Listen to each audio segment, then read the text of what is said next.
even if you guys have hard inquiries on your credit reports, you probably still have a great chance of getting approved for the Dell account. So if you have hard inquiries, do not let that stop you from trying to get approved for the Dell accounts, because that's an easier account to get. Even people that don't have the best credit can actually get approved for the Dell account. Keep this in mind. If you guys have inquiries on Experian, the best thing you can do is call them and say, hey, I have these inquiries on my credit report that's not supposed to be on here. And 9 times out of 10, they're going to remove them literally in like 48 hours. So call them, call the credit bureaus, okay? Call them. Don't be scared. They're going to remove those right away. Now, let's check out the Dell account, because people don't understand, like, that Dell account is very, very easy to get. Like, it's very, very easy to get.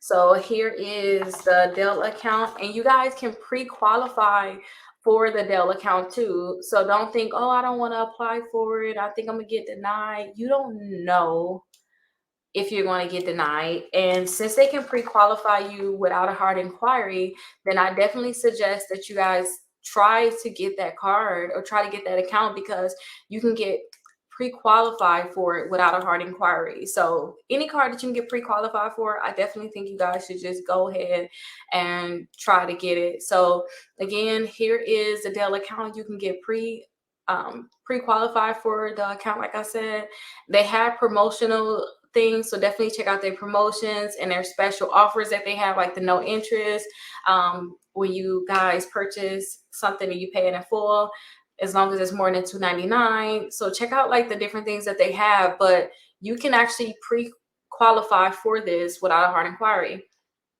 I'm not going through my location, but again, this won't impact your credit score. So I know some people are like, I want to remove inquiries, I want to do this, I want to do that. And it's like, just try to see if you can get pre-qualified for it, because you may not need to worry about your inquiries or even think about removing them from your credit report. So just try to see if you can get pre-qualified for it. Put this information and see if you can get pre-qualified. Make sure that your credit reports are not frozen. If you have them frozen, then you want to unfreeze them, okay? So check to see if they're frozen, unfreeze them, try to see if you can get pre-qualified for it, and then go through the process. The pre-qualification is not a hard inquiry, but if you accept whatever they're going to give you, that is going to be a hard inquiry, okay? That is definitely going to be a hard